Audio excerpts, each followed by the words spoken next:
a mais um episódio do nosso podcast A Jovem Advocacia Pode, um podcast que é iniciativa da APAC, juntamente com o núcleo da Jovem Advocacia, que vem aí ao longo dos episódios trazendo vários advogados, jovens advogados, para tratar dos assuntos do dia a dia, experiências e dicas. Eu me chamo Adriele Lessa, sou jovem advogada, sou advogada tributarista, atuo na área mais empresarial, voltada tanto para a área administrativa quanto para a área de execuções fiscais, especialmente para a área de execuções fiscais. Bom, no episódio de hoje nós vamos falar sobre os desafios da advocacia tributária e as áreas de atuação. Vou apresentar aqui o meu colega advogado, Igor, que vai se apresentar e falar aqui para vocês mais um pouco. Olá, boa noite, meu nome é Igor, sou jovem advogado também, faço parte do escritório Couto Cavalcante. Trabalhamos especialmente com direito tributário, especialmente na parte do direito público, municipal, estadual, federal também.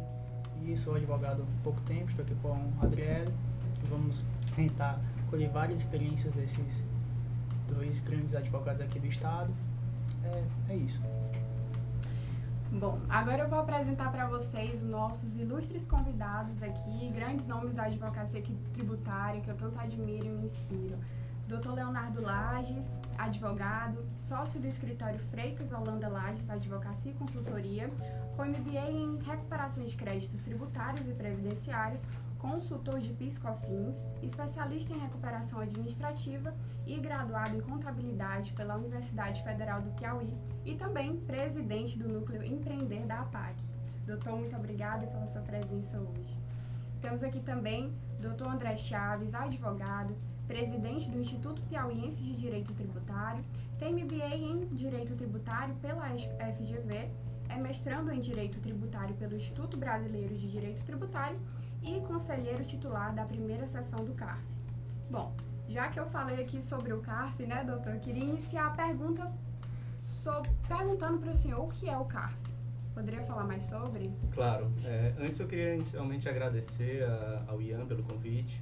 Acho que é uma grande honra estar aqui podendo compartilhar um pouco sobre a nossa experiência. E eu acho excelente a iniciativa da APAC promover eventos como esse, porque de fato integram a jovem advocacia com os advogados que já estão um pouco mais de tempo na carreira para poder compartilhar experiências, né? Bom, o CARF na verdade significa a sigla de Conselho Administrativo de Recursos Fiscais. Ele, fazendo uma comparação, é como se fosse um tribunal administrativo, que ele é responsável por julgar em segunda instância processos administrativos fiscais. E para ilustrar, eu costumo fazer um exemplo, né? Se uma empresa ou um contribuinte ele recebe um auto de infração, ao receber aquele auto de infração ele tem algumas opções, né? Ele pode pagar, ele pode parcelar, mas se ele não concordar com o conteúdo daquele auto de infração, ele pode fazer uma contestação, né? E essa contestação inicial, ela é promovida por meio de uma impugnação, e essa impugnação ela é julgada por um órgão de primeira instância. Esse órgão de primeira instância é chamado as DRJs, que são as Delegacias Regionais de Julgamento, e em segunda instância nós temos o CARF, que é o Conselho Administrativo de Recursos Fiscais. E ele é um órgão que ele é composto, e está aí a grande importância do CARF, ele é composto tanto por auditores fiscais como por representantes da sociedade. Então ele é um órgão paritário que vai julgar aqueles processos de uma forma mais técnica, de uma forma mais imparcial e que vai trazer tanto a visão do fisco, de um lado, representado pelos auditores fiscais, e do outro lado pela visão dos contribuintes, que já vem de uma experiência da advocacia, que vão também poder trazer um pouco da perspectiva e do prisma dos contribuintes. Então o CARF é um órgão de suma importância e ele é responsável por revisar, de fato, o controle de legalidade dos atos administrativos. Doutor, e a estrutura interna do CARF, como é que ela funciona? Ela é dividida por turmas, a escolha dos conselheiros. Qual é o requisito para ser conselheiro do representante do contribuinte? Dos contribuintes. Sim. Bom, inicialmente com relação à escolha dos conselheiros, o CARF ele possui um comitê de seleção e avaliação. Então, para se chegar ao CARF, as confederações nacionais, que pode ser tanto a do comércio, da indústria, da saúde, elas indicam uma lista tríplice para o CARF, e com base no critério de estritamente técnico, o CARF ele faz uma seleção de qual conselheiro que está mais apto e faz uma ordem de uma lista tríplice. E essa lista tríplice ela vai para o Ministério da Casa Civil, que vai proceder com a nomeação pelo Presidente da República, ou então pelo representante do Ministério da Fazenda. E o CAF atualmente ele é dividido por 3 sessões. Nós temos a primeira sessão, que é a que eu atualmente componho, que é a primeira sessão de julgamento, que ela é responsável por julgar processos decorrentes de imposto de renda pessoa jurídica, CSLL, exclusão de Simples Nacional. Essa é a sessão que atualmente julga e processa as maiores infrações que nós temos atualmente. A segunda sessão ela é responsável por julgar processos de imposto de renda pessoa física, ITR, contribuições previdenciárias. E nós temos a terceira sessão, que é responsável por julgar IPI, PIS/COFINS, IOF, entre outros tributos residuais. E cada uma dessas sessões tem uma série de turmas que vão ser responsáveis por julgar cada um dos processos, né? E também existem as turmas que são as chamadas Câmara Superior de Recursos Fiscais, que são responsáveis por fazer uma convergência jurisprudencial do tema de cada uma dessas turmas. Certo? Legal, isso é interessante porque muita gente nem sabe da existência do CAF, Sim, né? justamente. E é interessante a gente falar sobre isso. Bom, que o direito tributário é uma área apaixonante, eu nem preciso falar, né? Mas o que muita gente me pergunta e o que eu queria saber de vocês é o porquê escolher o direito tributário, por que atuar no direito tributário? André, muito bom você falar da questão do CAF, até porque a gente vê a complexidade. Sim. E o direito tributário realmente é complexo. Se alguém disser que não é complexo, ele vai estar mentindo. Embora estejamos numa mesa onde existem 4 pessoas apaixonadas por essa área. E basicamente, no meu caso em especial, se deu desde a parte da UFP, né? Quando eu comecei a ter o contato com a contabilidade em si, eu acabei descobrindo que, embora eu gostasse muito da contabilidade, eu não queria ser contador. E pela proximidade das matérias, do direito e de uma vontade antiga que eu tinha, eu posso realmente entrar no curso de direito para ser advogado e, quem sabe, juntar as 2 paixões, né? E acabou que, querendo ou não, a grade curricular normalmente joga o tributário para o final. Então a gente acaba vendo todas as matérias do mundo, por último a tributário, e elas às vezes até de forma rápida. Só que nessa de pegar as matérias no último período, decidir segunda fase, que eu decidi para a área tributária, então a gente começa a ter aquele contato mais próximo e começa a ver oportunidades. E eu não vou mentir, eu gosto de dinheiro. Não vou Quem mentir. não gosta, né? E eu vi realmente na área tributária uma oportunidade de trazer benefícios para os empresários, que é um público que eu tinha um acesso mais próximo, né? E por que não casar 2 paixões? A contabilidade, o direito e realmente debruçar para a área tributária. Perfeito. E o senhor, doutor André, o que lhe motivou? Bom, assim que eu me formei em 2012, eu sempre tive uma certa familiaridade com a área empresarial em si, não tributária especificamente. Então surgiu uma oportunidade de um MBA em Direito Tributário, que foi o da FGV que eu fiz, que abriram as matrículas logo após a minha formatura. Então eu decidi me matricular e foi quando eu comecei a, de fato, desbravar o mundo do direito tributário. Então foi uma paixão, assim, um amor à primeira vista. E desde então eu sempre coloquei como meta sempre atuar na área tributária. Claro que a gente sabe que em nosso estado é difícil você, principalmente no início da carreira, nichar completamente a atuação na área tributária. Mas eu sempre ficava com aquele foco, olha, eu estou atuando em outras áreas, mas o que eu quero de fato para a minha atuação como advogado é a área tributária. Então ao longo dos anos eu fui trabalhando toda a minha carreira nesse sentido. E em 2019 foi quando eu entrei no CAF, foi de fato quando eu entrei numa segunda e grande imersão na área tributária. O doutor Leonardo falou um pouco aí sobre a contabilidade e no CAF eu vi que o direito tributário aplicado de fato, as grandes discussões que envolvem no CAF, ele de fato necessita um grande conhecimento de contabilidade. Tanto que no começo eu tive até uma certa dificuldade de analisar algumas documentações, escriturações fiscais e tudo mais, e foi até um processo de grande engrandecimento profissional, porque eu tive que de fato me debruçar sobre a contabilidade. Então hoje em dia eu já tenho uma grande familiaridade com a contabilidade e eu vejo que o advogado e o profissional da área contábil, eles são profissionais que eles precisam de fato atuar de forma conjunta. Andam junto, né? Andam Com junto. certeza. Doutor, já puxando o gancho aí que você falou da contabilidade, além do direito tributário, são expertos em contabilidade também, e justamente por essa complexidade do direito tributário, que nasce do direito financeiro em si, um dos maiores desafios do jovem advogado na inserção do direito tributário, às vezes é essa compreensão. E Eu queria saber de vocês, como é que se dá essa atuação? O advogado tributarista, ele necessariamente tem que ter conhecimento do direito financeiro, óbvio que vai ter que ter, mas ele tem que ter conhecimento contábil, ou essa caminhada ela se dá em conjunto com o contador? Como é que se dá essa relação de inserção no mercado de trabalho, quais as áreas de atuação, e essa inserção, ela vai caminhando junto com o contador, ou ele pode agregar conhecimentos? Quais as experiências de vocês para isso? Porque cada um no seu nicho, né? Mas, como você bem provou, você é advogado, contador, você também estudou contabilidade, percebeu que necessitava. E assim, eu que sou um jovem advogado, como é que eu faço essa inserção? Por onde começar? É necessário ter esse conhecimento também? O André falou algo bem interessante. O começo da advocacia é praticamente impossível a gente nichar especificamente para uma área. E eu considero o tributário uma matéria até complicada de você simplesmente começar especificamente nela, até pela sua complexidade. Eu acho que realmente você, enquanto jovem advogado, aquela pessoa que está ali se formando, gosta da área tributária, eu acho que o mais importante é ela ir sentindo aos poucos. Tá? André, como membro do CAF, sabe do tamanho da responsabilidade que é você, enquanto advogado, buscar alguma coisa junto a uma empresa. Seja uma recuperação de crédito administrativa, seja uma tese jurídica, seja uma defesa de execução, seja administrativa ou já seja uma execução fiscal. Então, a responsabilidade que você tem em lidar com a empresa de alguém, a gente basicamente está lidando com a vida da pessoa.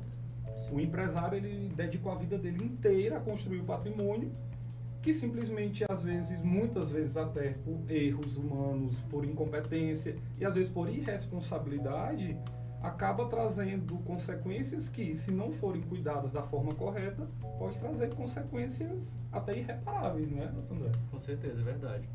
E com relação a essa questão do conhecimento em contabilidade, eu acredito o seguinte, o advogado ele não precisa ser, o advogado tributarista ele não precisa ser um expert, ele não precisa entender tudo da contabilidade, mas ele precisa ter conhecimentos, pelo menos básicos, para poder conversar com o profissional contábil. Porque a partir do momento que o advogado está só na área dele, só no tributário em si, e não entende contabilidade, ele não vai conseguir conversar com o contador para poder os dois sentarem numa mesa e chegarem numa solução conjunta para as empresas, né? Então, por isso que é importante, assim, não necessariamente o advogado ele precisa ser um expert, mas eu acredito que conhecimentos básicos de contabilidade para poder atuar na área tributária é importante. Então, doutor, mas hoje eu sou um jovem advogado, então assim, a pergunta que fica é o seguinte: quero iniciar no direito tributário, qual seria o melhor caminho? É buscar uma especialização, é buscar um escritório? Qual seria o melhor caminho? Perfeito. Nem todos têm a oportunidade realmente de buscar o escritório. Claro, quando você trabalha num escritório especialista, você está ali com pessoas que podem lhe guiar da melhor forma para você começar nessa área. Mas vamos supor, na maioria dos profissionais que não tem um escritório para trabalhar, eu acredito muito na parceria, principalmente no início da carreira. Poxa, você já tem a ideia do que vai começar a trabalhar. Busca uma especialização, claro, você precisa ter o conhecimento técnico. A faculdade ela não vai te trazer o conhecimento técnico necessário para você atuar na área tributária. Isso é fato. Faculdade, basicamente, a gente aprende o que é imposto, o que é taxa, o que é a contribuição. E olhe lá. Então, realmente, a parte prática, a parte necessária para você atuar na área tributária, você só consegue com experiência. Se você ainda não tem o tempo da experiência, você vai buscar a experiência de um outrem. Seja um escritório, seja um parceiro advogado, seja um parceiro contador. Eu acho que realmente esse ponto de buscar parcerias para você conseguir se desenvolver, pegar confiança e principalmente aprender realmente a lidar com esse cenário, com esse trabalho tão complexo que a gente não pode deixar de esconder isso, né? É um trabalho complexo, é um trabalho delicado e com certeza a parceria para esse começo, seja com o escritório trabalhando dentro dele, ou seja com profissionais liberais, contador ou advogado, eu acho que é um bom pontapé inicial ali para a carreira do jovem advogado. O doutor Leonardo falou um ponto muito importante, assim, eu acho que na advocacia, para se ter sucesso a longo prazo, eu acho que é muito importante você firmar parcerias, né? E principalmente para o jovem advogado que vai estar ali no início da carreira, a parceria, além de você conseguir ampliar o nicho de captação, você também consegue dividir responsabilidades, né? Então, firmar parceria com advogados mais experientes, fazer captações, fazer parcerias também com contadores, né? Então, para o advogado que ainda não tem uma possibilidade de atuar em algum escritório, eu acredito que firmar parcerias é um grande caminho para poder iniciar. Até realmente para saber se aquela é a área que ele vai querer atuar. Exatamente. Porque a gente conversa muito com jovens advogados, né, com aquele pessoal que está realmente saindo com aquela ânsia de começar a trabalhar, de ir atrás. E, gente, é teste. Não existe fórmula mágica, não existe, vou começar nessa carreira, vou seguir ela. Poxa, faz a parceria, começa a ver a parte técnica, começa a estudar, entende se aquilo realmente é para ti. Porque não adianta também tu estar numa área que, poxa, não é realmente aquilo que tu almejava. E só vai saber isso na prática. Exatamente. Mas um ponto importante é a persistência. A gente vê que hoje em dia muitos jovens, ele não tem aquela paciência que antigamente as pessoas tinham de persistir, de estar, de fato... O imediatismo, né? Exatamente, já quero o resultado imediato. Então, por exemplo, eu já estou há 12 anos de carreira na advocacia, então demoraram muitos anos para eu começar a colher frutos e resultados. Então, não adianta você, de fato, começar ali e já querer resultado imediato, sem você, de fato, plantar para futuramente, né, buscar colher esses frutos, né, do que você vem plantando. Então, Concordo. Mas afinal, o que estuda o direito tributário? Quais são as áreas de atuação? Se você pudesse indicar para um advogado que está ali iniciando a carreira tributária, qual seria uma boa área de atuação? Eu acho que o direito tributário, como direito todo em si, ele tem uma gama de oportunidades. E se a gente for elencar ponto a ponto, acho que a gente passa umas 2 horas de podcast falando de oportunidades que a gente tem. Mas vamos lá. O que eu posso citar, o doutor André pode complementar também, para o jovem advogado. O jovem advogado, naturalmente, ele tem aquela ânsia de ganhar dinheiro, de se dedicar, de ver o trabalho ser reconhecido. Aquela ansiedade sempre vai existir. E o tributário, ele traz a oportunidade de serviços administrativos. Então, o serviço administrativo, naturalmente, ele não vai ter a morosidade de um processo judicial, a demora de um processo judicial, e ele pode trazer para o jovem advogado um retorno relativamente mais rápido. Então, a gente tem recuperação de créditos administrativos de produtos monofásicos, a gente tem a questão de pessoa que tem 2 fontes de renda, que paga o INSS maior, também é uma ótima oportunidade que eu realmente vejo nas empresas. Questão de transações fiscais, basicamente você trazer o parcelamento para aquela empresa que já está ali afogada em dívidas, que é um benefício que o governo oferece, né? E que você pode vender ali o serviço para o empresário. Então, são áreas administrativas que você pode vender o serviço para o empresário. Sim. exatamente. No mestrado que eu faço em São Paulo, eu convivo com vários profissionais de grandes bancas, né?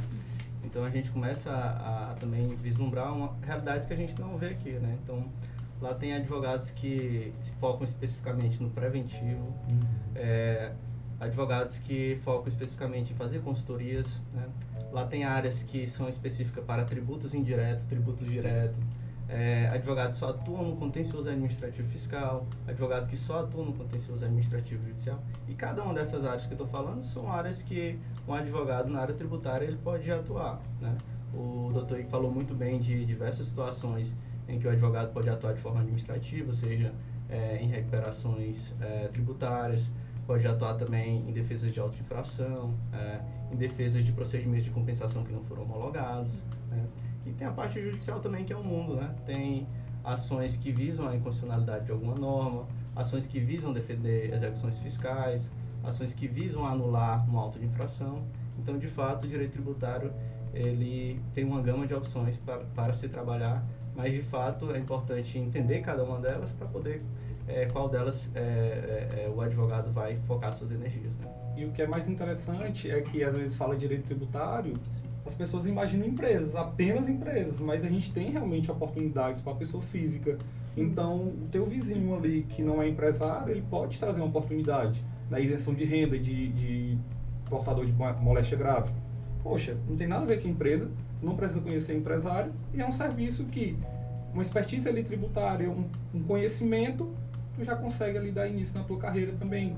Então, tem muita oportunidade de pessoas físicas que às vezes a gente acaba deixando de lado e é muito bom para o jovem advogado começar. Sim, em âmbito criativo também. Porque uma vez eu escutei uma professora falar que o melhor passo inicial para o jovem advogado iniciar no direito tributário era tentando dar um suporte aos optantes do Simples Nacional. Mas hoje, com pouca experiência que eu tenho, eu vejo que o Simples Nacional, apesar de ser um regime diferenciado de tributação, de Simples ele não tem nada, ele é muito complexo. Você acha que, essa foi uma dica que eu vi na faculdade, mas quando eu me deparei com o Simples, eu vi que não era bem assim. Você acha que seria... Que não era simples, né? que não era simples, nada de simples ali. Você acha que seria um caminho pertinente ou era melhor dar uma freada, tentar buscar um conhecimento maior, para depois tentar dar um assessoramento para esses pequenos contribuintes? E eu me refiro também ao MEI também. Pronto. O Simples Nacional, que você usou a frase que eu sempre uso quando eu converso. Realmente de simples ele não tem nada. Mas qual é a grande questão do Simples Nacional, principalmente aqui na nossa região? É que a grande maioria. É a devastadora maioria. Sim. Entende? Então, são empresas que às vezes nem deveriam mais estar no Simples. Seria muito mais vantajoso outro regime tributário. E tem medo de sair, né? É cultural, né, André? Cultural, exatamente. A gente vê que é tanto cultural como a gente vê também que é um pouco custoso para as empresas poderem fazer o planejamento e adotar outros regimes de tributação. Mas acaba que, a grosso modo, os empresários acham que o Simples Nacional é aquele regime que é sempre benéfico, que é o que deve adotar, e muitas vezes fazem o que eu coloco entre aspas um planejamento tributário, que é colocar várias empresas no Simples Nacional. No mesmo endereço, só mudando a sala. Mudando a sala. E isso, inclusive, é uma das hipóteses de exclusão do Simples Nacional previsto pela lei complementar, que se a autoridade fiscal entender que aquilo é um grupo econômico, pode excluir as empresas e poder lavrar um auto de infração e prejudicar os empresários dessa forma. Então, eu vejo que assim, existem de fato, como você falou, diversas formas de poder adentrar as empresas, né? Então, uma assessoria de Simples Nacional pode ser uma das formas que o jovem advogado possa se utilizar para poder iniciar uma assessoria, mas às vezes eu costumo falar que existem serviços que são portas de entrada, né? Então, por exemplo, às vezes a recuperação tributária pode ser uma porta de entrada para poder o advogado pegar outras demandas na empresa. Uma assessoria de uma empresa que foi excluída do Simples Nacional pode ser uma forma de o advogado oferecer um planejamento tributário, analisar os regimes de tributação. E muitos advogados nem conhecem, né? Advogados e empresários não conhecem essa área da recuperação de créditos.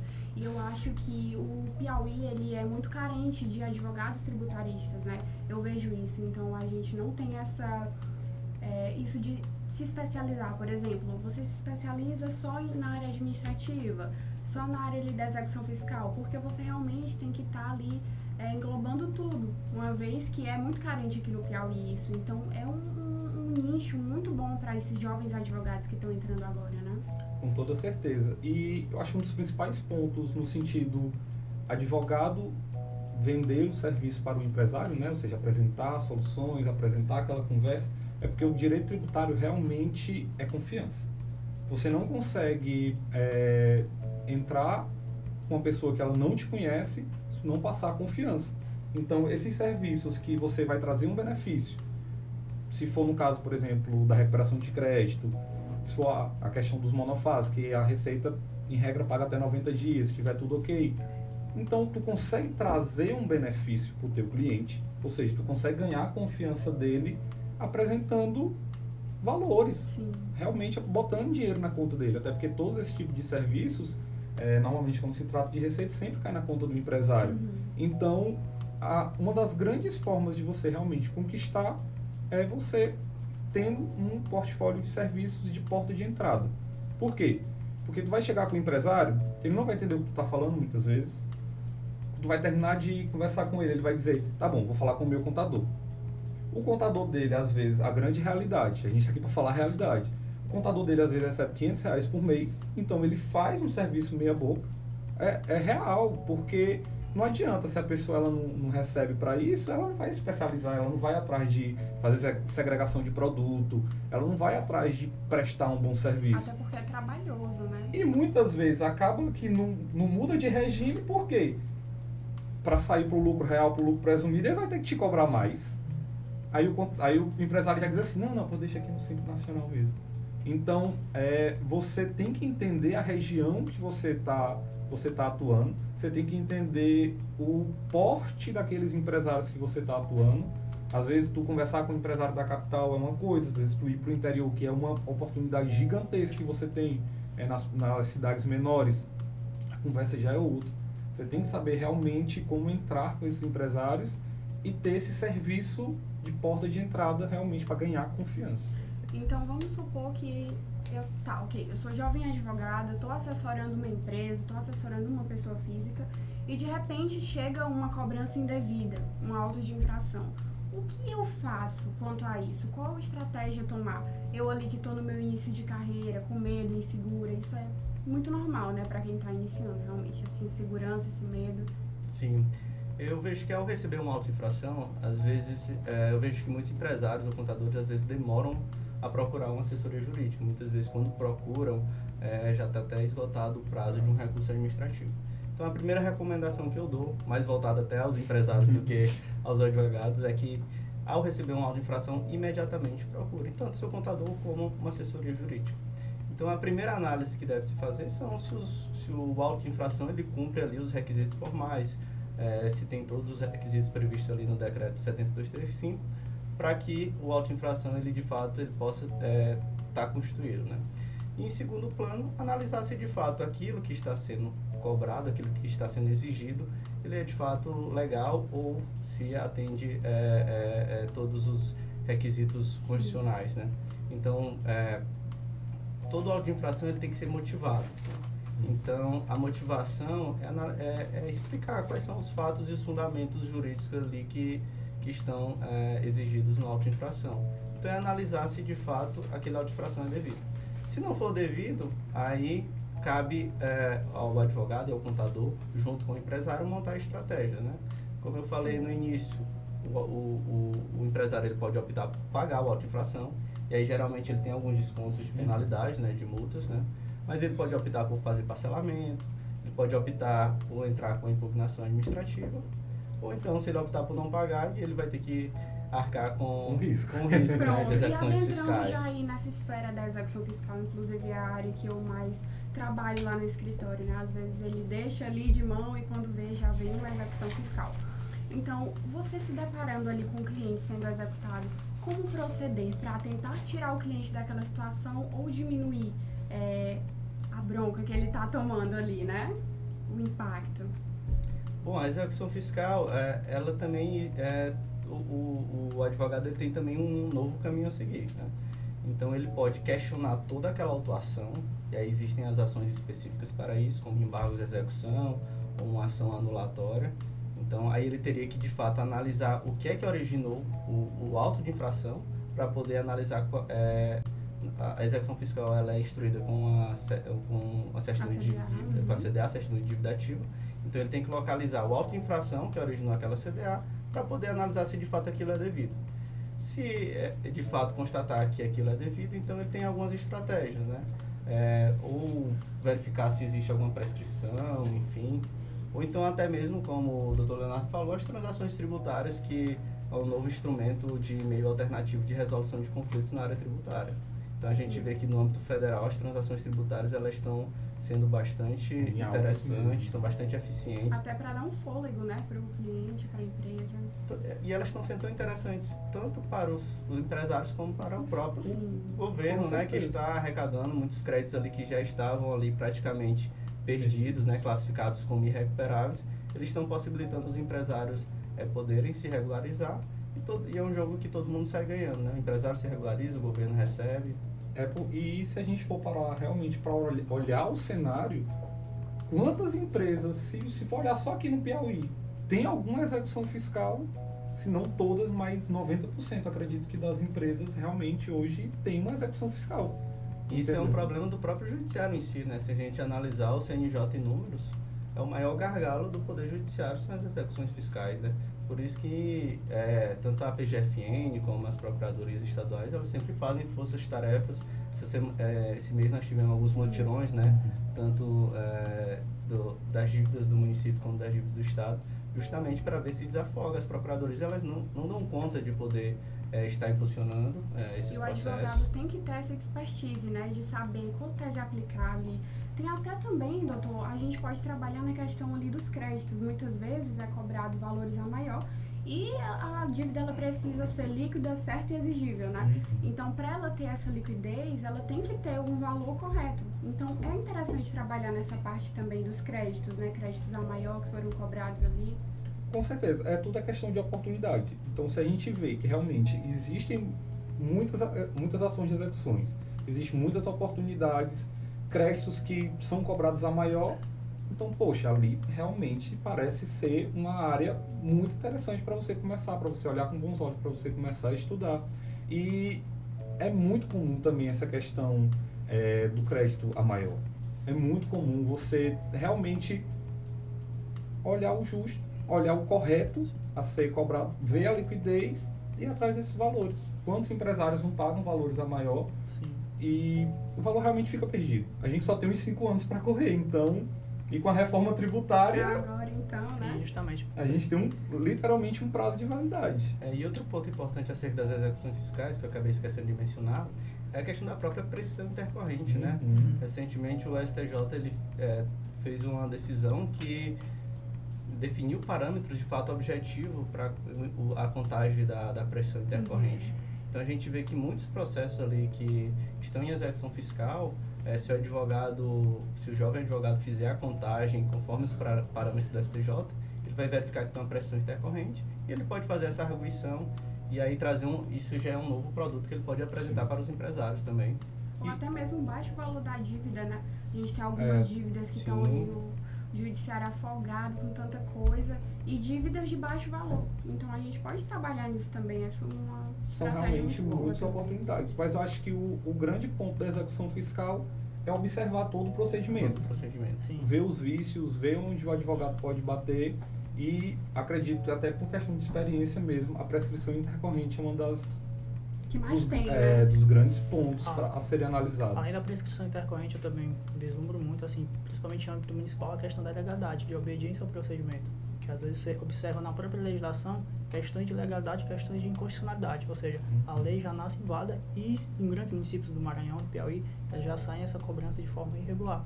Então, muitas vezes você consegue matar essa execução até mesmo por uma sessão de pré-executividade. Não precisa ali garantir o juiz, não precisa entrar com embargos. Que é o grande lance dessas empresas, porque normalmente elas já estão ali liquidadas.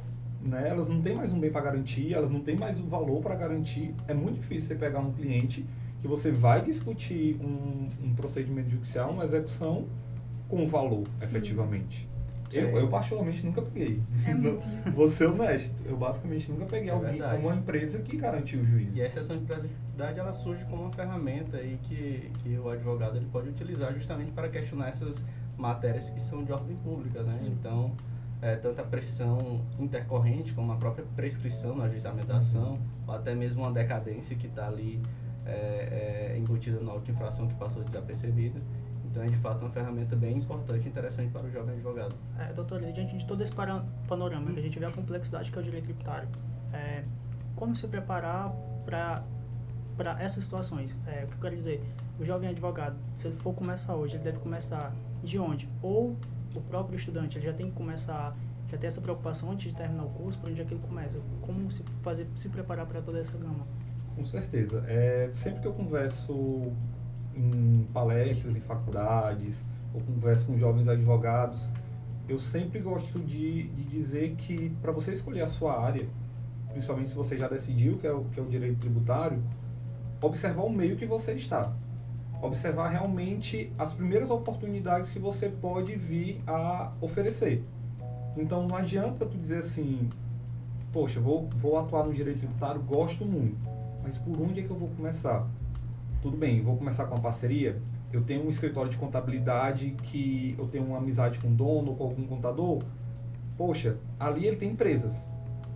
Tributário, normalmente você vai trabalhar com empresas, salvo situações de pessoas físicas.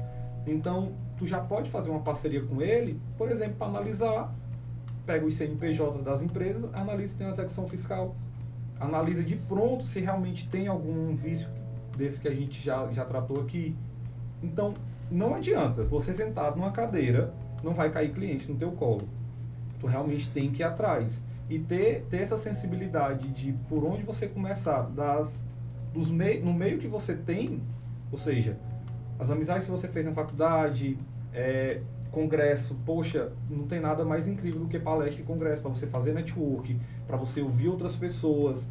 É praticamente impossível você ir para um evento desse, ouvir vários profissionais falando e você não sair com insight, você não sair com oportunidade. Você como a gente disse, é uma área muito extensa, é um conteúdo técnico muito grande e você não sabe de tudo. É natural. Mas quando você vê várias pessoas falando, numa dessa tu puxa, tu diz assim, eu tenho um provável cliente que pode trazer isso. Eu tenho um provável parceiro que tem muitos clientes que eu posso me apresentar, que eu posso oferecer uma sugestão, eu posso oferecer um serviço. Então, observar os meios, o meio que ela vive, quem ela pode fazer parceria, onde ela pode ir atrás e sempre procurar se especializar, procurar conhecer gente do meio. Poxa, aqui nós somos 4, se a gente conversasse aqui mais um pouquinho, a gente ia sair com parceria, a gente ia sair com cliente, a gente ia sair com dúvida. Então, ir para eventos também eu considero muito importante para você pegar eventos aqui, eventos fora. A gente está trazendo, o próprio André está trazendo, cara, dentro de casa. É dentro de casa. Então, se você tem a familiaridade, você que é jovem advogado, você que está ali se formando, vai, ouve, vê se aquilo realmente é para ti e começa a trabalhar. Se você não tem a confiança, procura uma parceria, procura alguém ali para segurar na tua mão e você realmente vê se aquilo ali é para ti. Sim. Inclusive, eu quero até abrir um espaço depois para o Dr. André falar um pouco sobre esse congresso que a gente vai ter aqui, um congresso riquíssimo, né? E encaminhar aqui para a última pergunta desse nosso podcast, que é inevitável falar hoje, que é sobre a reforma tributária, né? Como é que a reforma tributária vai impactar esse contencioso tributário? E para quem está iniciando aí na advocacia, é difícil? Vai ser difícil? Como eu me preparo para isso? Bom, a reforma tributária ela veio com alguns pilares, né? E um dos principais pilares é a simplificação. Mas a gente tem visto que na prática de simplificação não vai ter nada. E principalmente se a gente for levar um contexto que nós vamos ter um período de transição também, né? Então, nós vamos ter até 2033 todo um período de transição até, de fato, ter a reforma tributária como planejada, que é com a instituição do IBS e da CBS. Então, assim, por mais também que eu vejo que essa reforma tributária ela vai trazer diversos pontos de discussão, eu acho que ela também pode trazer muitas oportunidades. E é nesse sentido que eu acho que o jovem advogado, o estudante, ele tem que já começar a se preparar, né? Então, nós já temos uma reforma tributária constitucional, que já foi aprovada pelo Congresso Nacional, mas nós temos uma reforma, nós temos a regulamentação da reforma, que está em período de regulamentação, pelo Congresso Nacional, que vai ser regulamentado por lei complementar. Então, eu acho que ficar antenado com as mudanças, com as alterações que irão ocorrer na tributação sobre o consumo, eu acho que já é um ponto de partida para o jovem advogado estar preparado para o que vai vir por aí, né? E até um ponto de nivelamento também, né? Exatamente. Você tem, basicamente, mudanças tão significativas quanto que a reforma vai trazer, é uma grande oportunidade para aquele jovem advogado se aprofundar, estudar muito. E, gente, eu acredito que vai ser um estopim de oportunidades. O nivelamento que o senhor fala, o senhor refere que vai começar tudo do zero. É basicamente isso? Basicamente isso. Exatamente, porque assim, nós vamos ter uma implementação de um novo modelo de tributação sobre o consumo, né? Um modelo que é baseado no IVA, que é o padrão internacional. Nós vamos ter aqui um IVA dual, que é um modelo de tributação que foi baseado em alguns países como Austrália e Índia. E nós vamos ter algumas questões que também são federativas, né? Nós vamos ter a CBS, que vai unir aí o PIS e o COFINS e também o IPI, e o IBS, que vai unificar o ICMS e o ISS. Então, tem algumas questões federativas também pelo meio, vão surgir algumas questões, como por exemplo, como é que vai ser a fiscalização disso aí? Porque o CBS e o IBS, eles vão ter a mesma base de cálculo, vão ser arrecadados pelo mesmo documento, vão ser exigidos pelo mesmo documento fiscal. Então, tem algumas questões federativas também pelo meio que vão ser discutidas e que vão ser oportunidades aí também para alguns advogados poderem atuar na área, né? Um mar de oportunidades, Um mar né? de oportunidades, principalmente a venda realmente do consultivo, que hoje aqui no nosso estado é um pouco mais difícil de você entrar com o empresário e mostrar que ele precisa do consultivo, um ordenamento todo sendo falado, sendo mostrado. As pessoas vão ter dificuldade, os contadores vão ter dificuldade, os advogados naturalmente vão ter dificuldade. Então, aqueles profissionais que conseguirem estudar, conseguirem sobressair, eles vão com certeza estar um passo à frente para poder vender muitos serviços. Exatamente. Já tem grandes empresas que já estão preocupadas com os impactos da reforma tributária. Então, já existe, por exemplo, softwares que estão fazendo já esses cálculos. As empresas já estão simulando como é que vai ficar a carga tributária, apesar de a gente ainda não ter de forma definitiva alíquotas e tudo mais, mas as empresas já estão preocupadas. Então, o advogado que já está se antecipando, já está estudando, está acompanhando todo esse processo legislativo, ele com certeza vai estar à frente de muitos profissionais que não estão antenados, né? André, eu fico imaginando, se só com um sistema já acontece o que acontece, imagine na transição que vai ser utilizado os dois. Vai ser complicado. Imagina aí como é que vai estar o cenário. Advogado lida com problemas. Quanto mais problemas tiver na sociedade, melhor pra gente, enquanto Então, advogado, vamos para aproveitar, solucionar. né? Então, com certeza, eu vejo, sem sombra de dúvida, como um mar de oportunidades. Acho que é o grande ponto. Então agora, doutor, nos fale aí sobre o congresso que vai ter. Ah, maravilha. A gente está organizando, eu sou presidente atualmente do Instituto Piauiense de Direito Tributário, IPDT. Estamos organizando junto com a TNP Academia, que é da doutora Fernanda Nogueira, o primeiro congresso piauiense de tributação e políticas fiscais. Então, um congresso que está justamente com foco na reforma tributária. A gente está unindo, de fato, um time de peso, grandes profissionais, tanto daqui do nosso estado, como de outros estados, que vão abordar os mais diversos aspectos e impactos da reforma tributária nos diversos setores, né? Então, por exemplo, vamos ter painéis que vão discutir os impactos da reforma para a indústria, para o setor do comércio, para o setor da prestação de serviços, para a saúde, bem como outros temas afetos à área tributária. Então, esse congresso ele vai ocorrer nos dias 14 e 15 de junho, aqui pertinho, no auditório do Sesc Cajuína, um auditório que é maravilhoso. E vai ser um congresso que a gente vai unir um time de fato de peso. E como o Dr. Leonardo falou, né, esses eventos eles são assim, de suma importância para poder tanto se atualizar como fazer conexões, né? Eu acredito que esses eventos são que de fato proporcionam conexões, parcerias, insights, né? Então, às vezes, numa palestra, o advogado está assistindo, surge um insight, uma oportunidade que ele pode apresentar para um cliente. Então, o grande objetivo do congresso é esse, né? E tem cupom da APAC, né? Tem cupom da APAC, 20% de desconto para os associados da APAC. Então, eu gostaria de convidar aí todos para participar do nosso congresso e tenho certeza que vai agregar muito. Perfeito. Eu já garanti a minha vaga. Eu também.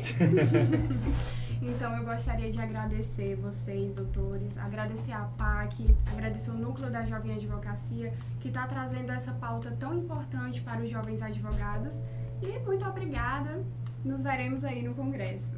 Veremos no congresso, nos veremos na vida e é muito importante nessa conversa, esse bate-papo, de uma forma bem tranquila. O pessoal vê que também não é um bicho de 7 cabeças, o direito tributário, ele é apaixonante sim. Então, obrigado pelo convite e sempre que tiver esse espaço é importante a gente conversar. Eu também agradeço o convite, assim, para mim é sempre um grande prazer estar falando da área tributária, né? A gente até estava conversando antes daqui nos bastidores que não é uma área que todo mundo se apaixona, mas eu acredito que quando você é picado pelo mosquitinho do direito tributário e você se apaixona de fato, já era. Então eu sempre gosto de cumprir essa missão de falar o máximo que eu posso sobre direito tributário para buscar despertar novas paixões aí pelo direito tributário, quem sabe, né? Obrigado, então agradeço aí o convite. Muito obrigada. Obrigado também, quero agradecer pela oportunidade, pelas experiências compartilhadas aqui. São muito ricas e principalmente a questão das parcerias eu vou levar para minha vida. Muito obrigado. Obrigado a Adriane também pelo convite. Obrigada, Igor. Obrigado.